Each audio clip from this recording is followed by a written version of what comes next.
Good afternoon. My name is Kurt Beiswinger with Second Harvest in Pasco. I'm part of the philanthropy team.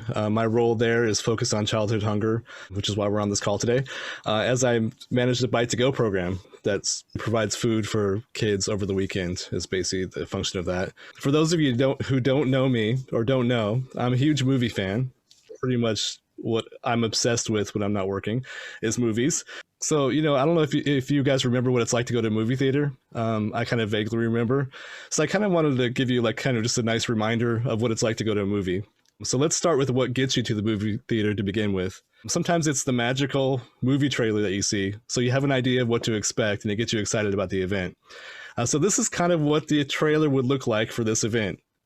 In this feature, expect a discussion on childhood hunger in the Mid-Columbia region in our great state of Washington. We'll hear from local community members, including a superintendent, principal, and representatives of an adoptive organization of the Bite to Go program at Second Harvest. There'll be an opportunity to ask questions and engage in the discussion throughout. So I think you'll find that your time is well spent today. So you buy your ticket for the event, you go to the theater, you get your popcorn, your Cokes, the lights dim, and the trailers roll, right? So what's the first thing you see after the trailers? You see the credits before the movie starts, right? So usually the first things you see are the film distributor, the movie studio. So I think in this situation, in this analogy, I think Second Harvest is kind of the distributor. We're getting the message out to you guys. And the studio that's responsible for this event or organization is McCurley Integrity Subaru. They've not only provided a generous financial donation, but have been supportive of our efforts in planning this event every step of the way. So I'd like to personally thank John and Evan at McCurley. They're part of a really great company that supports the community in a lot of big ways, and they certainly have a good heart for kids. So a big thank you goes to McCurley Integrity Subaru for their generosity and support of this event today. And there's more to come on this, so stay tuned. That's my little teaser there for you. So movies generally have credits when the movie starts, showcasing big names of the production, usually a director, assistant director, a production designer, the big stars, of course. So I'd like to introduce our panel. As I said, my name's Kurt. I'm the director, or rather the host of this event. And Chris Sloan is with me here. He's our assistant director, or he's a colleague of mine at Second Harvest on the philanthropy team as well. And he's also the co-founder of the Bite to Go program. We're lucky to have some really big stars with us today, too. The new superintendent of Richland School District, Dr. Shelley Redinger, is with us today. Hi, Shelley. Elizabeth Bertner and Jalay Flinders from STCU, which is a fantastic organization. They support Edison Elementary and Kennewick School District with the Bite to Go program. And last and certainly not least, we have Armando Castrione, who's the principal at Captain Gray Elementary School in Pasco. Welcome to everybody, and I'm happy that you took time to join us today. I appreciate it. So now for the feature. Second Harvest was founded in 1971 to support a small handful of emergency pantries in Spokane. In 1997, we started a local hunger solution center here in Tri-Cities. Today, we have more than 250 agency partners comprised of food banks, meal sites, and other programs that feed thousands of people every week. Our role is to be the food bank to the food banks. Our first priority is to support our partner agencies, and our only direct distributions normally are Bite to Go and a handful of mobile markets every month. With the 26 counties we serve, 21 in Eastern Washington and 5 in Northern Idaho, you can imagine that our jobs got quite interesting when the pandemic brought many challenges our way. So we had no choice but to pivot our operations because of the impact of the pandemic had on our network. It certainly was a disruption.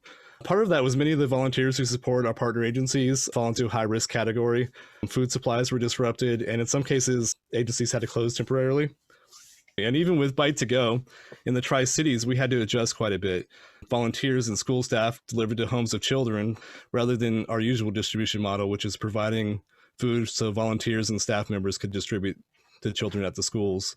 Clearly, with that increase in demand for food, we've had to increase our mobile markets. Because of our agency partners were disrupted, our priority was and still is to support those agencies as much as possible to fill needed gaps. These organizations are really the ones that are on the front lines that feed people. So we're here to support them is really what our main priority is.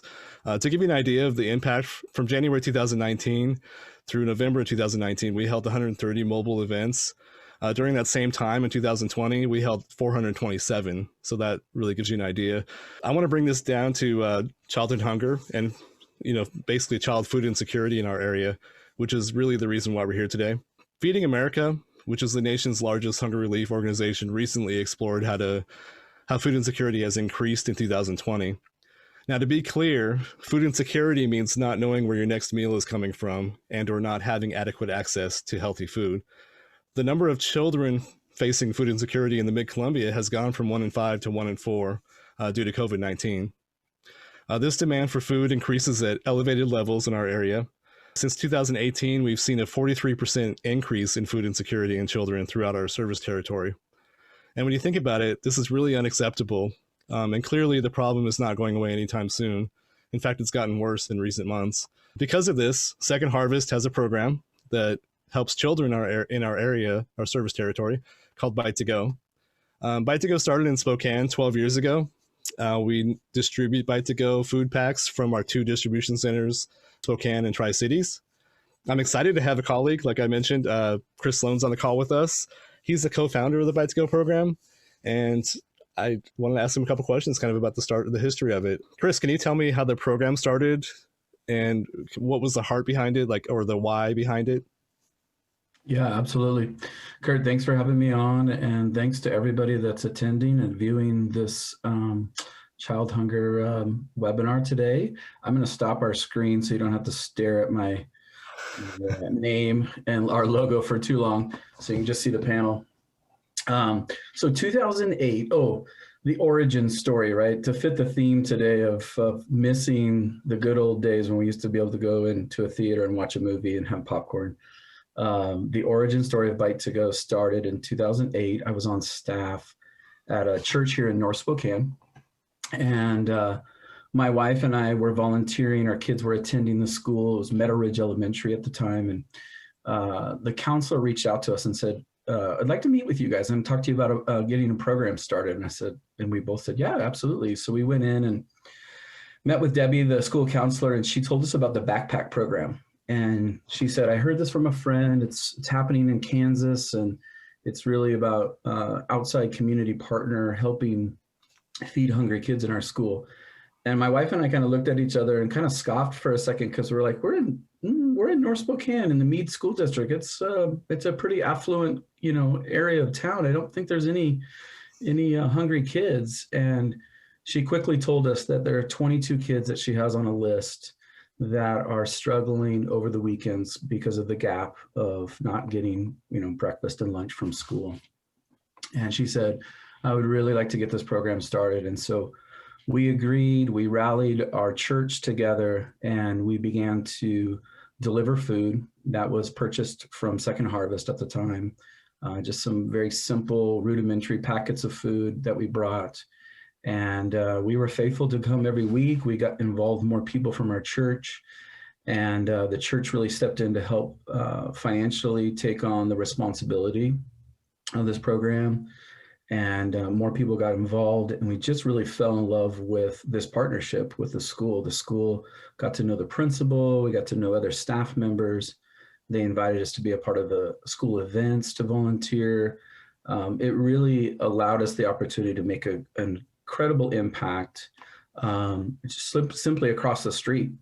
And I use the phrase all the time that the beginning of Bite to Go was about building a relational bridge.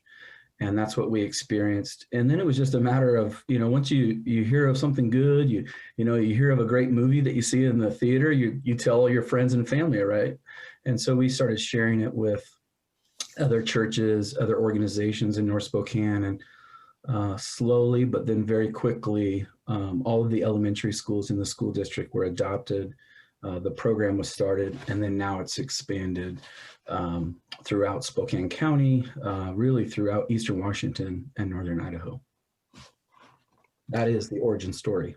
Yeah, the origin story, the prequel. Yeah. So after 12 years, where is Bite to Go today in the Spokane area? Like, how many schools do you have on board? Yeah, currently, and we just added 2 new elementary schools this fall. Even during the pandemic, we're up to 74 elementary schools in Spokane County. That's covering most of the school districts throughout Spokane County, and really nearing about 4,000 kids, elementary school kids, that are receiving food. And then About, I think it's been about 4.5 years ago, we started kind of a second iteration of Bite to Go to help feed middle and high school kids. And that's definitely a preview of things to come for the Tri-Cities area as we work on, really specifically elementary schools. There's about 33 middle and high schools that have the program serving the older kids, which a lot of times, just because they move up, doesn't mean that their family situation changes, and there's still food insecurity that's very prevalent in that. So we're over 1,000 middle and high school kids that are being served in Spokane. Wow. Yeah. Well, I want to thank you and your wife and your church for being faithful and starting this program and carrying it through. It's really amazing how your team has built up the adoptive organizations to the level you're at today and helping us lead the charge in Tri-Cities and trying to grow the program here. So I appreciate that. Yeah, absolutely. Thank you. Yeah. So, with the history, now that we have the history of the prequel, I want to share with you more about how the program actually works, kind of the meat and potatoes of it, I guess, for lack of a better term. The investment, if you want to support a child for the whole school year, is $180. That could be broken down into $15 a month payments if you prefer to do it that way. And the purpose of the program really is to fill that needed gap, the weekend gap, with supplemental food. So kids come to school early Monday, or they log into Zoom, whatever's appropriate. They're ready to learn. That's really the whole point. The kit includes items that are nutritious, easy, and safe to open. They don't require cooking, and they have a really long shelf life. So as far as the program actually thrives, the only reason it exists is because of adoptive organizations like STCU. This happens organically, as the organization might be close to the school, or they might have a personal connection. For example, an employee might have kids that go to the school, or maybe they went there. That's usually a strong connection. The adoptive organization not only takes on the financial responsibility of supporting the school, but ideally, we'd like them to take part in the volunteering aspect, which is picking up the food from the warehouse, taking it to the school. In some cases, the adoptive organization helps distribute the food as well. And as I mentioned before, that we had to pivot because normally we would take the kids to the school, and the adoptive organization might help hand out the kits, but we had to change that. So we had to have some great volunteers that helped us team up with the adoptive organization and the school staff to help distribute to the homes of kids, which is amazing that they were doing that. So I wanted to thank those volunteers. This program really is important because it's more than just meeting a basic need. I mean, yes, it's great that it's meeting a basic need, but it really brings hope and security to the child, something that's consistent that the child can count on. And in some cases, it might actually be the only thing they can really count on every week. So that's why I'm in love with this program, and I think it's a great thing.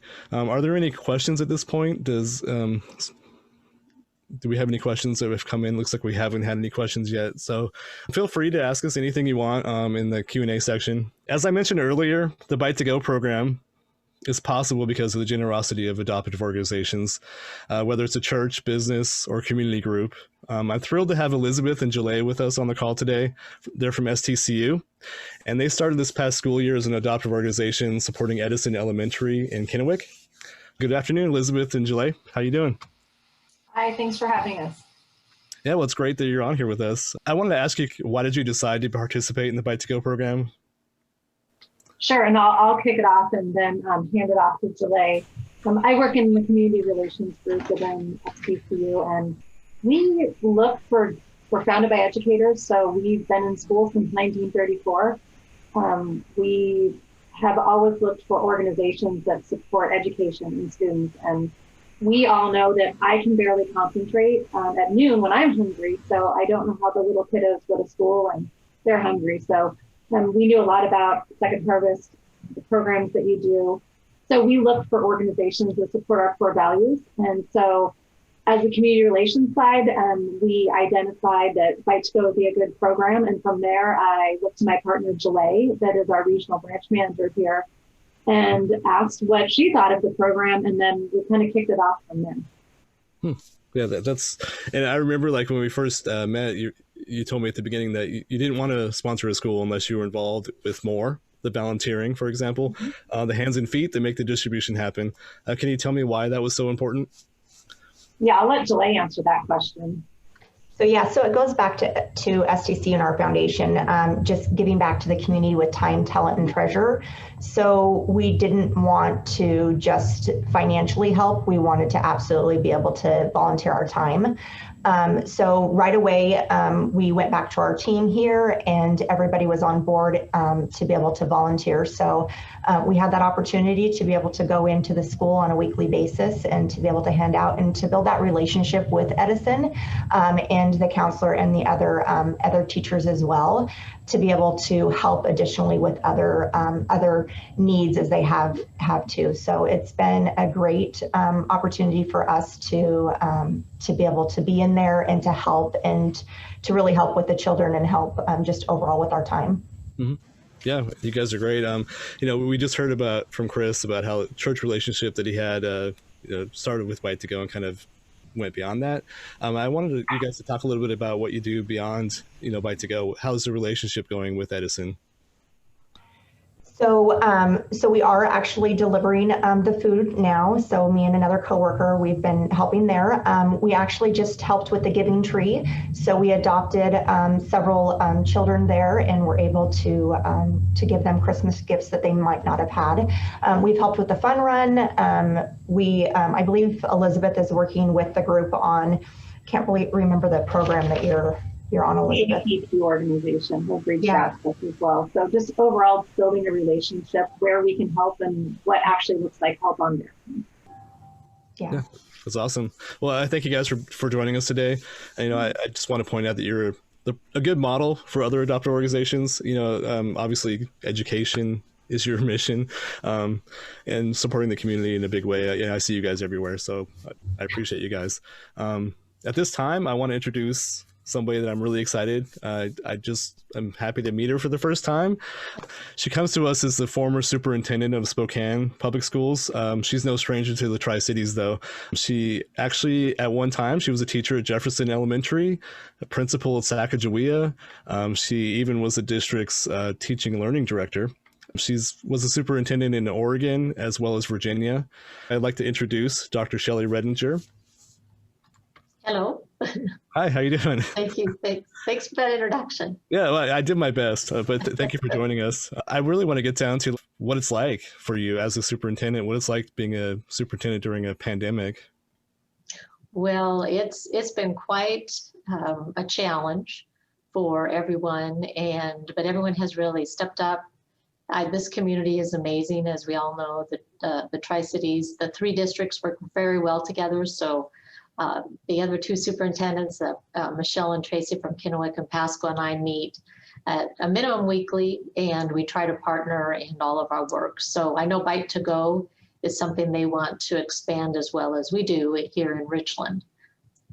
From your point of view, what have you seen regarding childhood food insecurity during your career, and specifically like your time here in Richland? Yeah, there's a thought. Sometimes individuals think there isn't a lot of poverty in the Tri-Cities, but there actually has been for years. And I definitely see that increase when you had said 1 of 5, and now it's 1 of 4 that are going hungry or have food insecurity.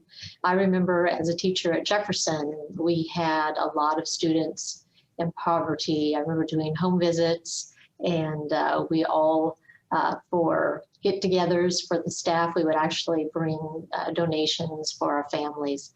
Then when I was principal at Sacagawea, again, a lot of poverty in that area. We would deliver food. We partner with the local food bank and deliver food, and the local grocery stores would donate turkeys and hams, and we would go and deliver food. So this is not a new issue in the Tri-Cities, but it is something that we need to have the whole community help wrap their arms around our hungry children. Right. Yeah. No, that's really well put. I appreciate that. We know that school resources are limited, and we also know that over the last 15, 20 years, schools have become a hub, not only for learning, but for social support. Would you kind of give us a minute about the importance about community partnerships in schools in the context of this current reality, I guess is a good way to put it? Yes, now more than ever, we need the support of the community, because so many of our students, we are fortunate to have some of our students in hybrid learning at the elementary. level, but there is a lot of time that families need extra supports, resources, as families, some aren't able to work at this time. So I would say the need is greater than ever for social emotional support, financial support, and the mental health counseling, all those things we are really needing because we don't have all of the students every day on campus where all those resources have been provided. So we do need the community now more than ever. And I don't see that going away. We're going to continue to need to have these community partnerships that have been nurtured during these challenging times. Right. Yeah. I kind of want to ask you a couple questions about Bite to Go. Like, can you tell me like what you like about Bite to Go, the program itself? Well, as you know, I've had a lot of experience with Bite to Go in Spokane. With Chris's leadership, we were able to really expand to all the schools in the district. And what I really like is the continuity. You know, sometimes you worry with partnerships that they're kind of a flash in the pan. They happen once and then the excitement and newness wears off. I did not find that with Bite to Go. The partners stayed connected, committed, and it didn't go away. And it continued to weather the time and energy. And I know that some schools had more volunteers. They didn't quite know how to have everyone help them out. So Chris and I met and we were able to work with the principals to find other ways like reading buddies, clothing donations, all different types of things. Yeah. That's exactly what I love to see with adoptive organizations. It starts with the Bite to Go sometimes and expands from there. Is there anything else you wanted to share with us today, or?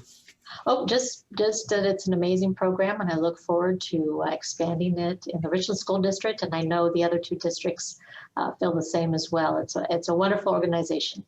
Well, I thank you for your time, and thank you for joining us, Doctor. I appreciate it. So at this point, I actually want to speak to a principal now. He's been patiently waiting. This gentleman comes to us from the Pasco School District. As I mentioned earlier, I had a special announcement. McCurley Integrity Subaru's financial support for this event today is going to support the kids at Captain Gray Elementary. And our next panelist, of course, is the principal at Captain Gray Elementary. He's one of my favorite principals, and there's no doubt that he has passion about the kids at his school. So I'd like to introduce Armando Castrione. Thanks for joining us. Well, thank you. Thank you for having me. I'm very excited to speak on behalf of Second Harvest because it's been a game changer for some of our kids at Captain Gray. So thank you very much for that. Yeah. I mean, you have a pretty big school too. So, I remember the first time I went there, I met with your fifth grade teacher, Brandon, and it was in between recess, and there were like 600 children running around me, and it was a little bit overwhelming. But anyway, I appreciate you guys at your school. He was a passionate. All the people I met there were amazing. So, I want, first of all, thank you for joining us. But I'd like to kind of hear more about your school, like a bit more about the demographics and challenges that you might be facing right now. Perfect. Yeah. At Captain Gray, we're fortunate to serve a wonderful community of students and families and just the community in general, downtown Pasco. We hover around, right now we're at about 510 kids. Notoriously, it's been between 580 and 640, but the boundaries changed. Out of those numbers, we're 95% ELL, English language learners. And out of those kids, 90% of our students, families are low income.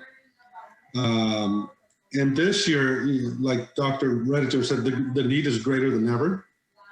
We're starting to find more of our students to be homeless or parents having to stay back and not being able to work. Bite to Go has really been a game changer for them in the fact that just you're meeting those basic needs for some of those kids, and the hope and security for them extends beyond just the Monday through Friday. Now we can extend it Saturday and Sunday. And it's kind of cute because our little ones, they'll start asking, can we have one extra bag for our baby brother at home?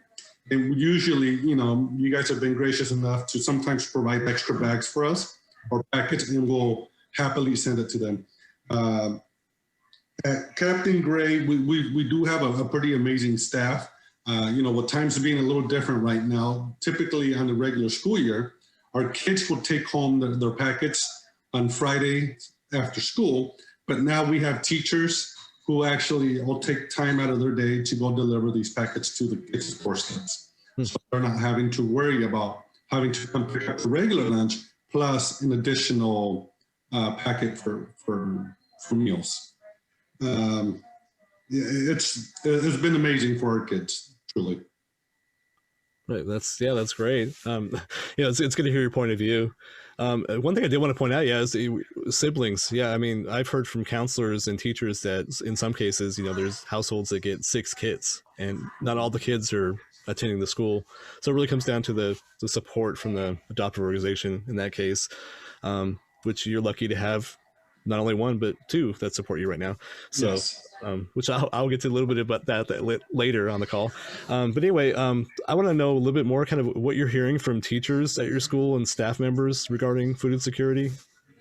This is one of the things where my staff usually go above and beyond of what their regular duties call for, right? Mm-hmm. But this has been one thing that has been taken off their plate, I guess. We can focus on other things, like, for example, now we're focusing more on the helping families fill out applications for apartments, for hotels, and getting them those other resources, because you're doing the bulk of the work now with providing something for their tummies for the weekends, right? Yeah. So something that they've been very appreciative, because that, weekly we were scrambling to put things together for our kids. And now with those packets from Second Harvest, we can focus on other little things that we can help our families with. That's awesome. Yeah, that's good to hear. So, I thank you for being honest, being on the call with us and answering these questions, because I think, coming from your point of view, it's good to hear that the program is helping you. And it's funny, because now we're starting to have parents ask us, what is Second Harvest? Right. How can they get on the list? So we, if we gave it to everybody, I guess it would be way too much. But those families that we know really, really need it, and it's a dire need, we definitely are taking down their names, and we're going to get connected with you to see if we can get a few more. Oh, okay, cool. If you hang out for a minute, because my next thing I want to do is I want to share some feedback. I'll go ahead and start with you. If you want to read the blue one there for me, it's down at the bottom. You want me to read it, Kurt? Or? Yeah, if you want to read the blue one for me, that'd be great. Okay, when the school employee asked kid what he wanted for Christmas, he said, food. And I wanted you to read that one because that actually came from your school. Yes. And we're close to the holidays. So, I don't know what school employee it was, but I just wanted to share that because that really got me when I read that one. So the one thing they wanted was food. So Chris, if you want to read the purple one for me. Yeah, I'd love to. We value the ability to give back to our community. Food insecurity and learning are important things for all of us. This also gave our team the ability to not just write a check, they were able to volunteer their time as well. And that one actually came from STCU. So that's really in a nutshell why they're taking part in this program, which you heard already from Elizabeth and Jaleigh. And I'll go ahead and read the green one. I enjoy knowing that we're making a difference in our community and that Bite to Go is helping my families at my school. I enjoy the energy as well. Everyone is exciting to be part of something bigger. And that came from a school in Richland. So I wanted to share that. That was actually a family advocate that shared that with us. Finally, Chris, if you can read the red one. Yep. All the families receiving the extra food have been so grateful, and they all say it is helping to relieve some stress of trying to feed the kids. School nurse in Pasco. Yep. Well, thank you for reading those. Sorry to put you on the spot, Armando. I should have warned you, but I appreciate you helping us out there. Totally fine. And then, Kurt, just to interrupt, we do have a question in the Q&A if you want to address that. Okay. The question is, are there different tiers on adopting or supporting a school? Can you share what the amount looks like for a school? Well, really, it comes down to what the adoptive organization can support. It could be anywhere from 10, 25 or more kids. And it really depends on the need at the school as well. So usually what we do is we'll talk to the school and find out what their need is, and then find out what the adoptive organization can support. And then we get them together. Usually we introduce them. Right now we're doing Zoom calls. So we'll introduce them on a Zoom call and kind of see if they're a good fit to be a good partner. And then we had that discussion, like, how many kids can you support? And as I mentioned earlier, in some cases, there's more than one adoptive organization that will support a school. A good example is Jefferson. This last school year, they had 3 organizations sponsoring them. They had the Richmond Fire Department, they had Bechtel, and they had Shalom Christian Church, all 3 sponsoring them. So, they all, adds up, obviously. And, as we kind of heard from Armando, obviously, there's a need there too, beyond what he's currently getting, but that's what he's getting is great. Any support is great. That's basically in a nutshell how we do the program, and it just comes down to financial, what can be supported. Actually, this is a good time for me to give you an update on where Bite2Go is in our area, in the Tri-Cities area. We have 17 active schools right now. 4 of them were actually new this past school year, and we've added 3 this school year. We're currently providing 465 kids food every week, which actually adds up. If you do the math, it's about 16,000 packs over the course of a school year. So, if you think about that, that's at least 16,000 times that a child starts this weekend, knowing that he'll have food over the weekend, and he'll be able to come back Monday, not hangry, but ready to learn, and obviously able to focus.